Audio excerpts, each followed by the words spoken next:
Today, August 2022, mortgage stress, first take.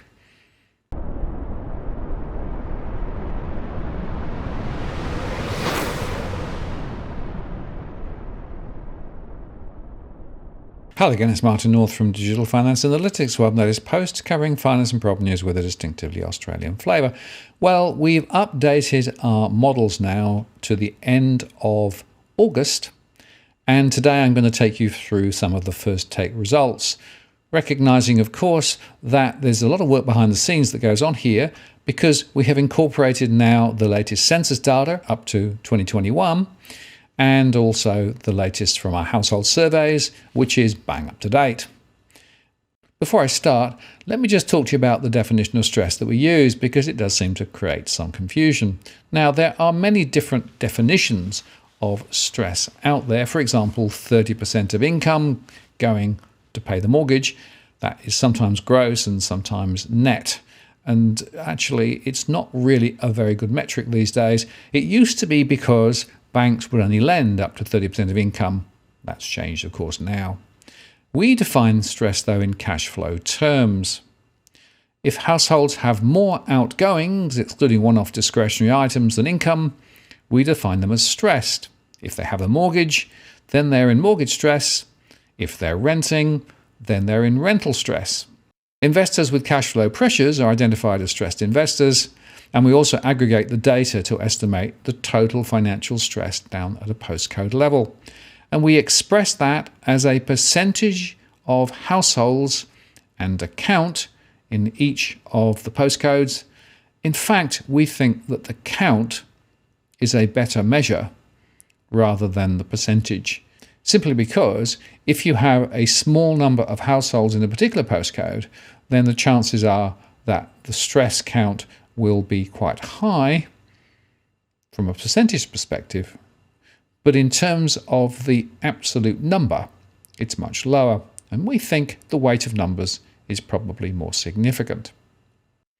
Now, just to remind you again that we use our core market model for this analysis, which incorporates survey data and a lot of other information, including the ABS statistics. We can slice and dice the data lots of different ways. And we also have a view in terms of scenarios ahead as to what may happen. And by the way, if you want to talk about a particular suburb, we can offer that service through a confidential discussion.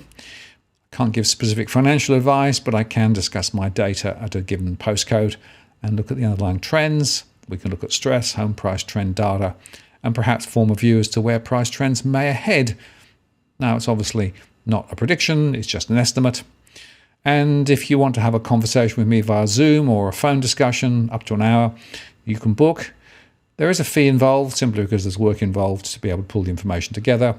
And we're booking at the moment 3 to 5 weeks ahead because we have so much demand.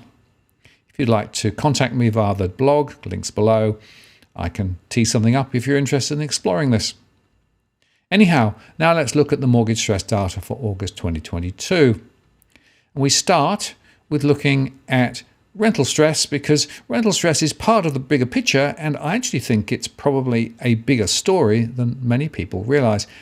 Now, you can see here that once again rental stress has shot up. 52.07% of those renting now have difficulty with their cash flows when they're renting. But mortgage stress is also rising, and you can see there that the trend continues upwards. 46.2% of households across Australia registering financial flow stress relating to their mortgages. Compare that with February 2020, that was before COVID, when it was at 32.9%. So just to be clear, a move from 32.9 to 46.2% in just a couple of years. And it's worth also recalling, of course, that way back in March 2020, when I started doing the modelling, just 10% of households had cash flow issues. And by the way, the RBA continues to report the household debt ratio. It's at 187.2, and it's worth stating again that this misleads because it counts all households and small businesses, not just those with a mortgage. The true picture, of course, is much worse for those with a mortgage. Now, this is the information for August 2022. And let me just highlight firstly that there is a mortgage stress count of 46.19%, or 1.7 million households in mortgage stress. That's a horribly high number. Never seen it that high. In terms of rental stress, we're at 52.07%, and that's close to 1.9 million households in rental stress. We've got 17.75% of investors struggling with investor stress. That's 595,000. Now that's actually dropped, and the reason it's dropped is because of recent rent increases that investors are pushing through. And overall, 37.12% of households are in financial stress, and that's just over 4 million households. And how many households are there in Australia? Well, around 9.5 million at the moment. Now, where I've highlighted in yellow, these are counts that have risen in percentage terms. The blue ones are where they have fallen. Now, if we look across the states and look at mortgage stress first, we can see that the highest mortgage stress is still in Tasmania at 62.2%. And that translates to just over 30,000 households in mortgage stress. Then we go to New South Wales at 46.89%, with just over 505,000 households in mortgage stress. We go to the ACT at 43.58%, at just over 28,400 in mortgage stress. Victoria at 48%. In fact, Victoria came down just slightly this time, but there's still 483,000 households in mortgage stress. In WA, it's 43.73%. It went up again to 209,000. And it eased back in the NT, back to 41.94.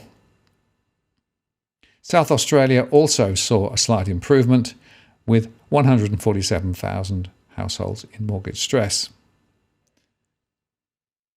If we look at rental stress, we find that the highest proportion in rental stress is actually in the ACT at just over 70%, and that's about 37,000 households. It's also very high in New South Wales at 61.75%. That's more than 719,000 in rental stress. In Victoria, it's just over 50%, and that's 441,000. In Queensland, it's 49.74%, with 390,000 in rental stress. And in Tasmania, it's 53%, with 24,000. South Australia, 43.8%. It's gone up at 103,000. And Western Australia at 45.65%, translating to 157,000. And overall, as I said, 52.07%. Looking at stressed investors, there are more stressed investors in the ACT and in New South Wales compared to the other states. And overall financial stress, which is the aggregate of all of those, is actually sitting highest in the ACT, followed by New South Wales. And then we can see that Tasmania, Victoria, and Western Australia, as well as Queensland, are sitting around 35%. A little lower in the Northern Territories. And overall, 37% of households are in financial flow stress overall.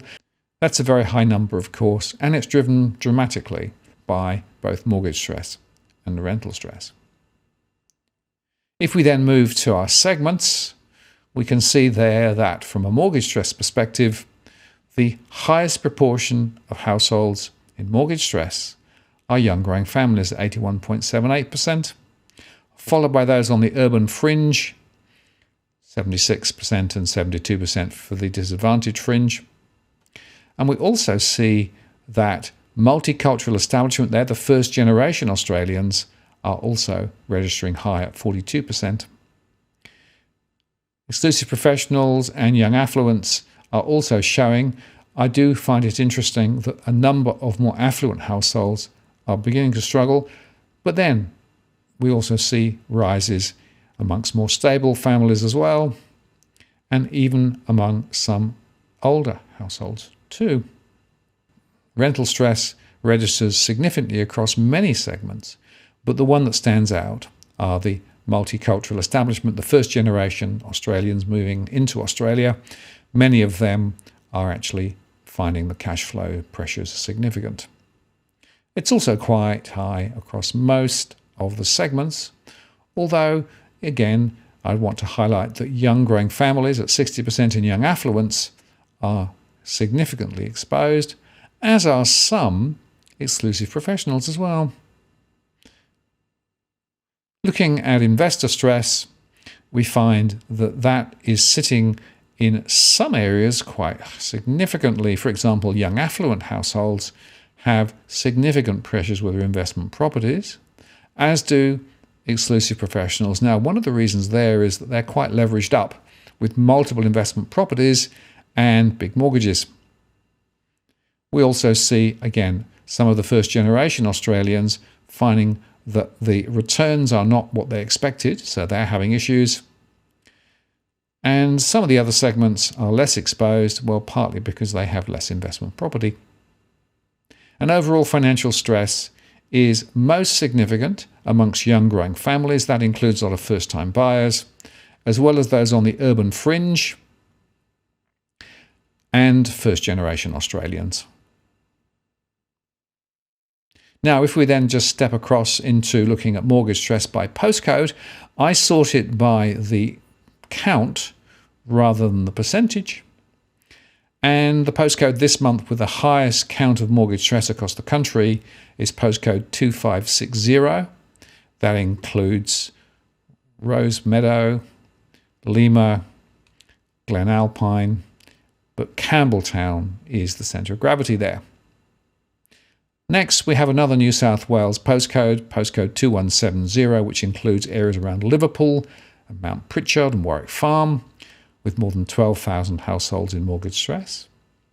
And then we go up to Queensland, around Toowoomba, postcode 4350, with more than 10,400 in mortgage stress. Then we go across to WA, to postcode 6065, and that includes Tapping, Wanneroo, Hocking, and a few other suburbs in that area, with more than 9,800 households.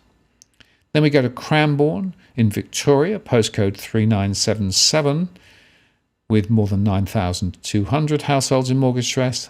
Another postcode 3806, Berwick and Harkaway, again in Victoria, 8,900.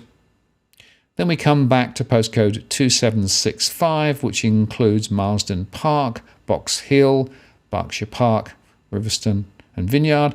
Those are areas of high growth, of course, with more than 8,800 households.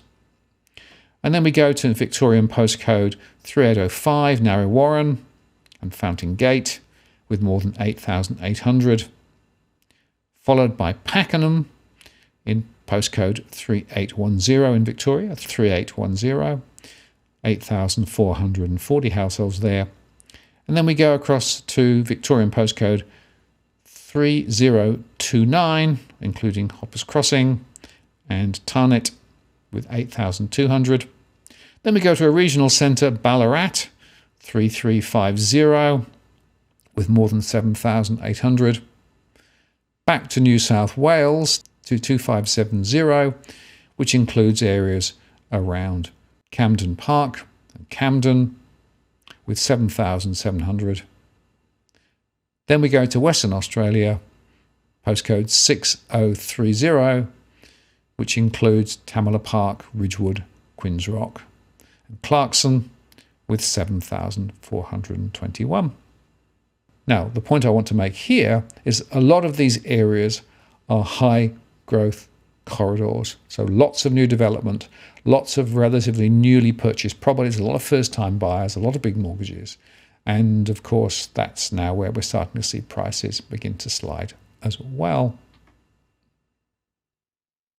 Now, if I look at rental stress, the postcode with the highest count of rental stress is in Melbourne, postcode 3000 with more than 12,800. Then we go across to New South Wales to postcode 2170, which includes areas around Liverpool and Warwick Farm with more than 11,000. Then we go to postcode 3029, including Hoppers Crossing and Tarnet with 9,900. Then we go to Toowoomba, postcode 4350 with more than 9,600. Now then we come back to New South Wales to postcode 2560, which includes the areas around Campbelltown, Roos, St Helens Park with more than 9,500. Then we go to Queensland, postcode 4215 around Labrador and Southport with more than 9,000. Back to Greystanes and areas around Constitution Hill, Wentworthville and Westmead, postcode 2145 in New South Wales with more than 8,800. Then we go to postcode 2770 Bidwell, which includes Minchinbury, Mount Druitt, Emerton, Wilmot, and they're more than 8,761. And then we go to postcode 2017, which includes Waterloo and Zetland, with more than 8,700, followed by Queensland postcode 4670, which includes the area around Bundaberg, with 8,655. And then we go to postcode 4207, which includes Cedar Creek, Eden's Landing, Logan Village, Mount Warren Park, with more than 8,000. Turning to stressed investors, the postcode with the highest count of stressed investors is actually in Western Australia, in postcode 6107, including Beckenham, Cannington, Kenwick, Queen's Park, Wattle Grove and Wilson, with more than 4,200. Then we go to postcode 3000 in Melbourne at 4,000 households there in stress. Then we go to postcode 2065, which includes St Leonard's, Greenwich and Crow's Nest, with more than 3,600. Followed by another New South Wales postcode 2077, which includes Hornsby and Hornsby Heights, with more than 3,400.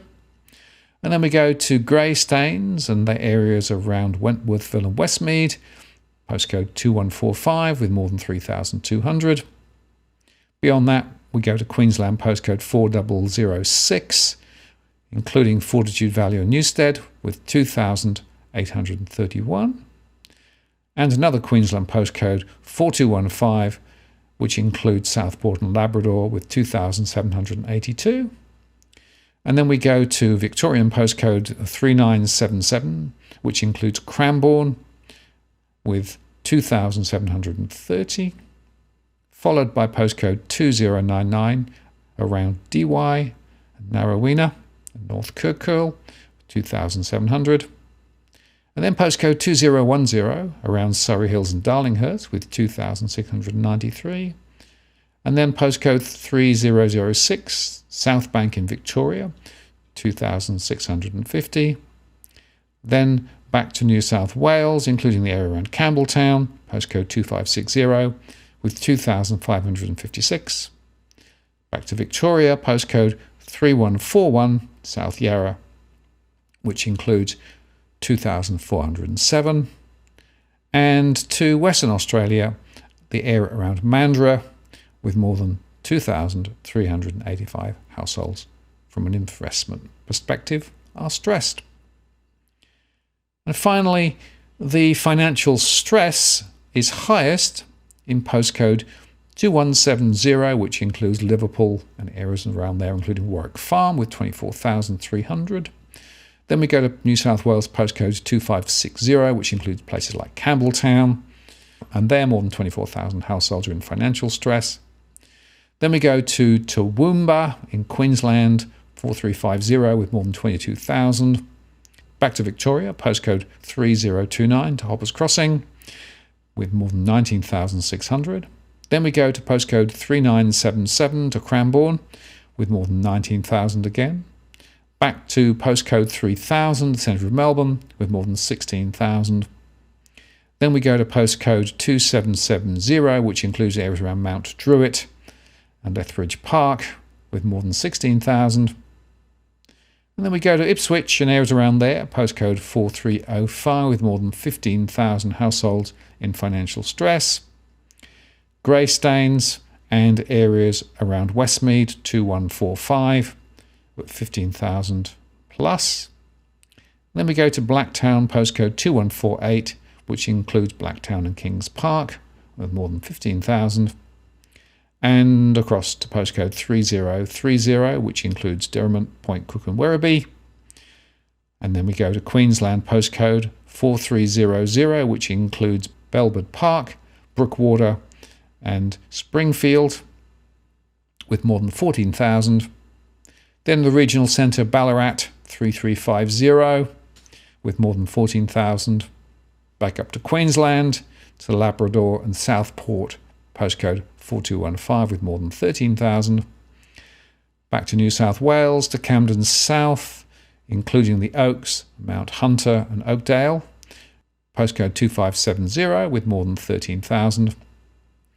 And then we go to postcode 2017, including Zetland and Waterloo with more than 13,000 households. Now later I'll come back with some of the mapping that we do, which shows the hotspots around the place. But I guess you can see quite clearly that some of the most stressed areas are those high development areas where there's been massive amounts of development, overdevelopment clearly in my view, where people have bought recently on big mortgages and now are finding it quite difficult. And of course, when I measure financial flow stress here, I take account not only of mortgage or rents, but also the other cost of living. And of course, inflation is rising very significantly. A lot of that is flowing through into higher transportation costs and food costs, electricity costs, childcare costs, and school fees. And the latest increases in the council rates are also taking their toll. So as always at this point, I pause and say, financial stress, mortgage stress and rental stress are real and they're growing. It's a patchwork, but many households still don't realise just how difficult things are going to be. You'll have to expect that from here, rates will go even higher, and that means that more households are going to struggle with their budgets. So, 4 quick points. The first one is, if you haven't got a budget, if you don't know what your cash flow is looking like, money in, money out, draw one up. You can get a very good tool. You can get a very good tool from ASIC's Money Smart website. Secondly, then prioritise. See where the money's going out and make sure that you prioritise the things you must spend money on compared with the things you'd like to spend money on. Quite often what I see in my analysis is that people are still spending things which are really frankly discretionary whilst not necessarily spending money on the things that are critical. The third is that people are getting themselves into more debt through buy now, pay later, through more credit on credit cards, or indeed pulling equity out of their property. Now that is a short-term fix, not a long-term fix. And if you think that rates are going to continue to rise, as I do, then you need to build a structure into your budget long-term to be able to cope with it, rather than just stacking up more credit in the short term. Another point to bear in mind is that if you are in difficulty and you have a mortgage, talk to your bank early. The longer you leave it, the less likely it is that you'll be able to actually come to an appropriate resolution. And banks are being quite helpful at the moment in terms of restructuring mortgages, extending the term and those sorts of things, although of course that does mean you pay more interest. And I guess the final point here, and this is the critical one that I keep coming back to, is don't just ignore financial flow pressure. Because it's like any business. If you continue to spend more than income coming in, eventually the wheels will fall off. Now, it is possible to keep yourself above water for a period of time, but eventually the chickens do come home to roost. And so it is important to take action early. And like I say, only half of households keep some sort of cash flow tool, so they actually don't know where they are. If you haven't got a compass, then any direction is fine, and that's a problem. Now, I'll come back later with more detailed analysis and some of the mapping. And of course, next Tuesday, I'm going to do a live show where I'll discuss some of this information again and also have my postcode tool online, where we can look at the results down at an individual postcode level. I'm Martin North from Digital Finance Analytics. Many thanks for watching, and I'll see you again next time.